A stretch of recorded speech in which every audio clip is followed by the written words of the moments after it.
Hello everyone, mayang hapon, Elin Soto again, no?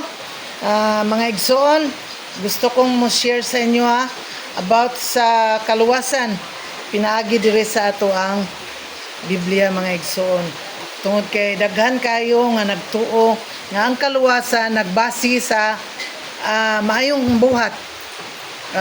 O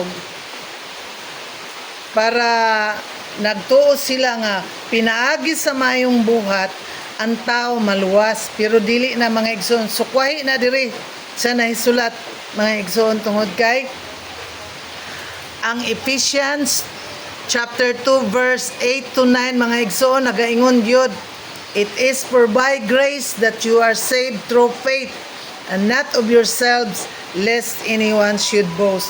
Mga igsoon, dili gid ta makaingon nga nagbuhat lang kog maayo, nag-donate kog yuta, naghatag ko sa mga kabos, naghatag kog mga electric fan sa church, no, mga igsoon. Tungod kay dili na mao gi-require sa Ginoo sa tuang kundili pinaagi gyud sa iyang grasya kita na makabaton og kaluwasan. Amen.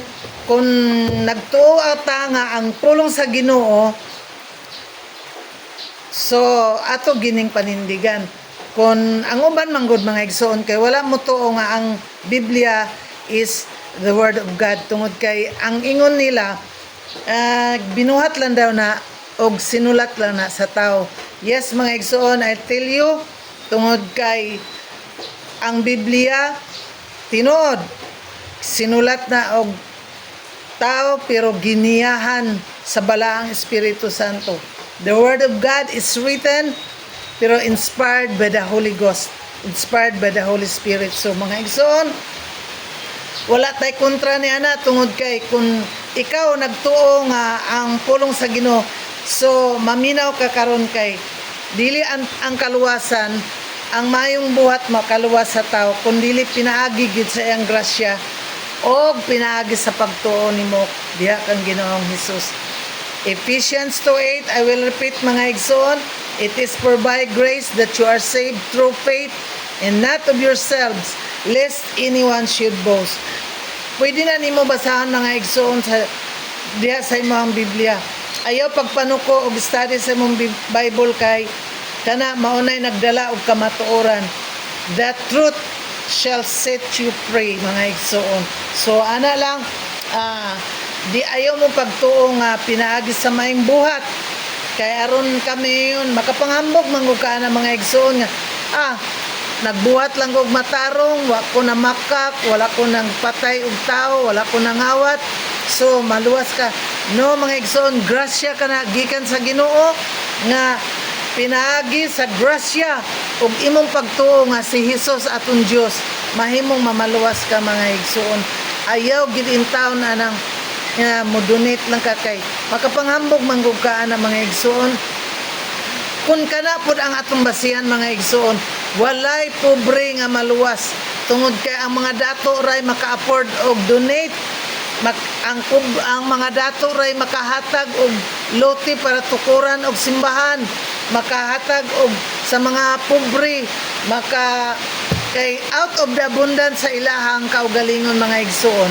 Tungod kay ang mga dato ambundansya, so kaya ra na nilang ipanghatag ng ilahang knowing nga dili na maayo sa tubangan sa Ginoo, tungod kay with pride naman gud na dire sulod ningon na sila nga nakapanghatag lang ko, nakakuan ko, luwas na. No, mga igsoon, tungod kay ang Ginoo po nagtan-aw po na sa imong kasing-kasing, wala na siya nagtan-aw sa imong binuhatan kundi diri sa imong kasing-kasing, tungod kay og giunsa nimo pagpanghatag, tungod kay og kumuhatag kang mga bangko sa simbahan, pabutangan man po na nimo donated by so and so. So dili man moangay ang ginawa ng mga igsoon, kay kung muhatag imong tuo nga kamot, ayaw pagpahibal ang imuhang wala tuo nga kamot, ana ba, wala og tuo.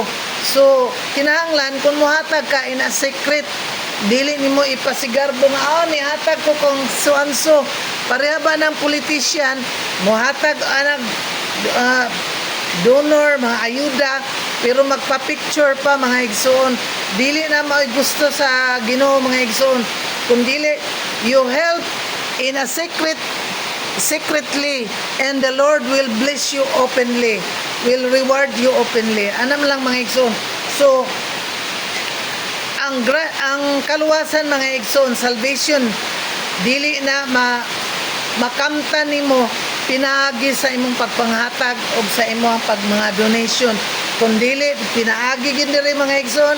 Ephesians chapter 2 verse 8 to 9, it is for by grace that you are saved through faith, and not of yourselves, lest anyone should boast. Para walay makapanghambog nga naghatag lang ko ni kuan na mao na mga igsoon. So kung dawato nimo ana man na mga igsoon, makaabot na sa imong hunahuna pod unsaon nako pag-obtain sa salvation. So diri po na nato makita mga igsoon, somebody will pray for you, dawato nimo si Kristo as your personal Lord and Savior. So kung maabot na sa imong pangutana, you just comment me, kay I will reach you out nga I will pray for you para maka-receive ka sa salvation. Dili na nimo makamtan ang salvation mga igsoon kung dili nimo i-accept si Jesus as your personal Lord and Savior. Tungod kay pinaagi gyud sa magampo man ta na mga igsoon, tabangan ka ana para imuhan dawaton si Kristo as your personal Lord and Savior. Lahi na po dayon na siya nga topic mga igsoon. If you going to ask me how, you just comment below, and I will reach you out, and we will pray for you para makamtan nimo imo ma-accept si Christ as your personal Lord and Savior. Mga igsoon, dili man ko pastora, I'm not a prophet, I'm not an evangelist, I'm not a pastor, but igo lang kong nagsanong sa iyang pulong nga manglakaw ta ug isangyaw nato ang maayong balita sa Ginoo. You just igo lang kong nisanong mga igsoon sa Matthew 28, go ye therefore and preach all nation regarding sa iyang gospel mga igsoon. So ana lang di ta mo wonder mga igsoon nga ang mga Mormons, ang mga Saksi ni Jehovah, ang uban pang mga Baptist, bisan pa sa amo ang mga Assemblies of God, ang mga Full Gospel Church, nang lakaw gid na og gisangyaw ang maayong balita to reach out sa mga tao nga wala pa gid nakadungog sa bahin sa pulong sa Ginoo. Dili man na moani ang Dios kung wala pa gyud ang tanan makadungog sa iyang pulong. Ilabi na katong pa sa mountain mga anak. Pero karon dili na ta makapangulipas mga igsoon tungod kay naanay mga radio, mga Facebook, mga television, internet. Dili na ta makapangulipas. Sooner or later ang mahitabo gyud ang giingon sa Ginoo nga I will come soon in a twinkling of an eye. Ana ba mga igsoon no?